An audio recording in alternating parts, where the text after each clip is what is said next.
오늘의 큐티 말씀은 예레미야 애가 1장 12절부터 22절입니다. 제목 고난 속에서 호소.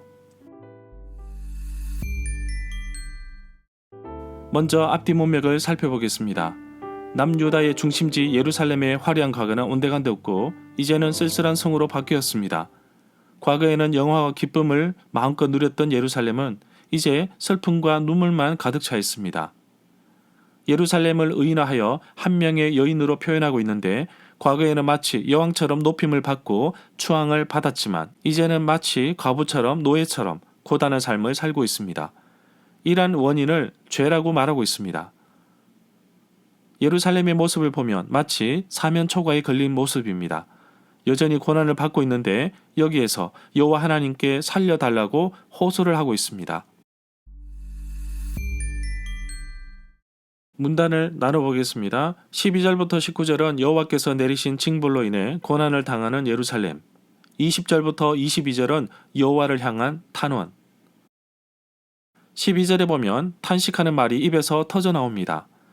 예루살렘이 당한 큰 재앙, 고통, 슬픔의 원인은 여호와께서 진노하신 결과입니다. 이 슬픔의 직접적인 환경은 예루살렘 멸망입니다. 망한 예루살렘 도성을 보면서 지나가는 모든 사람들에게 무슨 관계가 있는지 되묻는데 이러한 일들이 지나가는 사람들에게 일어나지 않기를 바라는 의미를 포함하고 있습니다. 여호와께서 분노하시는 날을 구체적으로 적용해보면 예루살렘 멸망, 성전이 파괴된 날로 볼 수 있습니다. 여호와께서 진노하시는 날을 히브리어 원문으로 직역하면 그의 코의 뜨거움이라는 의미인데 뜨거운 불의 모습이 연상됩니다. 그래서 예레미야 애가 4장 11절에서는 맹렬한 진노를 번역한 것으로 볼 수 있습니다. 13절에 보면 성읍을 태운 불을 내리셨는데 예루살렘을 의인화시켰기에 마치 뼛속까지 불길이 들었다고 표현합니다. 14절에 보면 예루살렘의 죄악을 마치 멍에에 비유하면서 그것을 목에 올렸다고 표현합니다. 그러자 예루살렘은 그 짐으로 인해 짓눌리게 되고 자신이 감당할 수 없는 사람의 손에 넘기셨다고 표현합니다. 내 죄악의 멍에를 그의 손에 묶고 얽어를 직역하면 나의 죄악의 멍에가 묶였고 그의 손에 의해 꽁꽁 묶였다입니다. 성경에서 반복은 강조를 하기 위함입니다. 15절에 보면 본래 포도주를 만들 때 포도 열매를 포도주 술틀에 넣고 발로 밟습니다. 포도알이 짓밟혀 터지듯이 유다 주민들도 그렇게 짓밟혔다고 표현합니다. 여기에서 유다의 주민들을 딸로 묘사하고 있습니다. 포도를 재배하는 농경사회에서 성회는 포도즙을 짜는 축제입니다. 기쁨이 넘쳐나의 축제의 모습이 짓밟히는 모습으로 표현되고 있습니다. 16절에 보면 이미 2절에서 언급된 것과 마찬가지로 자신을 도와줄 친구나 위로자가 없고 모두 배반하여 원수가 되었다고 하였는데 아무도 예루살렘을 도와줄 사람이 없음에 외로움을 표현합니다. 눈에서 눈물이 물처럼 흘러내리는데 여기에 사용된 단어 보크야를 분사형으로 사용하여서 계속해서 울고 있는 상태를 말하고 있습니다. 17절에 보면 시온산은 성전이 있는 산, 바로 예루살렘을 뜻합니다.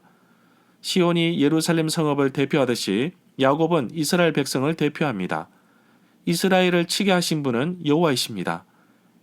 이웃에 있는 적도를 사용하셔서 예루살렘을 징계하신 것인데 정결하고 진실하였던 예루살렘이 이제는 더럽고 추한 모습으로 변해버렸습니다. 8절부터 9절에서도 언급되었듯이 예루살렘의 범죄로 인하여 조롱거리가 되었고 결국에는 낮아지고 환난 속에 머물러 있음을 보게 됩니다. 위로하는 자, 생명을 회복시켜 줄 자에서 사용된 단어들은 모두 분사형입니다.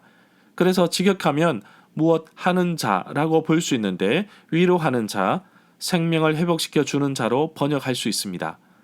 위로자, 나의 생명을 회복시킬 자가 나에게서 멀리 떠났기 때문입니다. 18절에 보면 우리나라 말로 번역된 가운데 여호와는 의로우시다.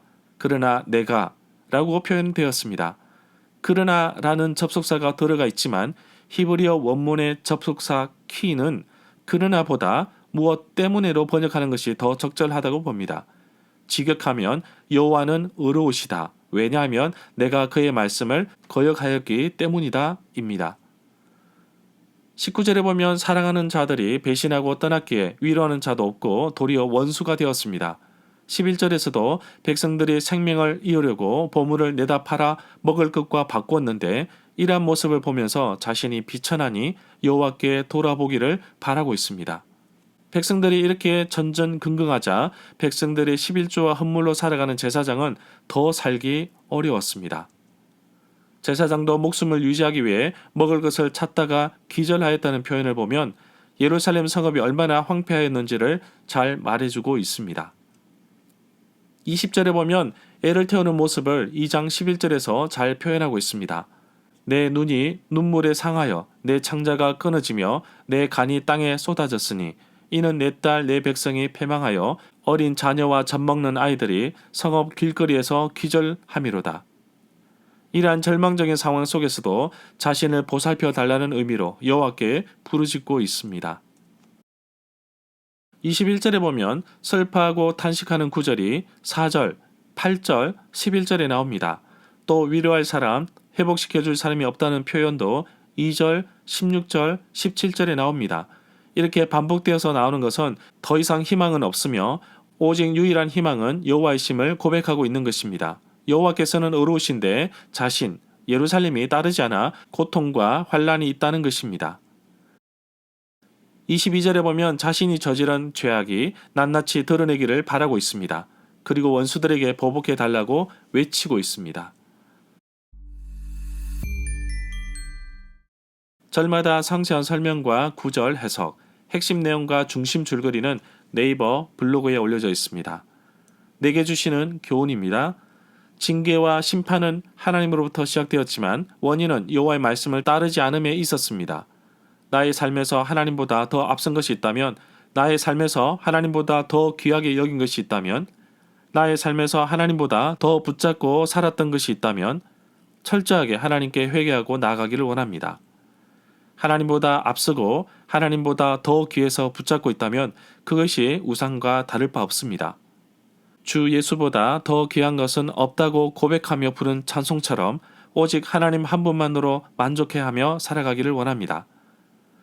18절 말씀처럼 여호와께서 의로우시니 여호와의 말씀을 따르고 살기를 소망합니다. 죄는 어떠한 모양이라도 버리게 하시고 온전히 하나님 말씀만 붙잡고 살아가게 하옵소서. 그렇게 고백하며 살아가는 하루가 되기를 간절히 소망합니다. 먹을 것이 없어 고통당하는 모습은 상상조차 어려운 일이지만 이렇게 심한 환난과 어려움 속에서 시인은 여호와는 의로우신 분이시다는 것을 고백하고 있습니다. 이 모든 원인은 바로 자신이 여호와의 명령을 거역했기 때문입니다. 애매하게 당하는 고난 속에서도 분명한 것은 하나님은 지켜보고 계시다는 것입니다. 그래서 고통 중에서도 좌절하지 말아야 할 것은 바로 이런 고통 속에서도 우리가 어떠한 모습으로 신앙을 표현하는지 바라고 계시기 때문입니다. 말씀을 거역하는 자체가 얼마나 큰 죄악인지 다시 한 번 더 생각하게 합니다. 하나님 말씀에서 벗어나지 않으려면 끊임없이 자신을 하나님 말씀 앞에 노출시켜 내가 그런 삶을 살고 있는지 점검하고 살펴보아야 합니다.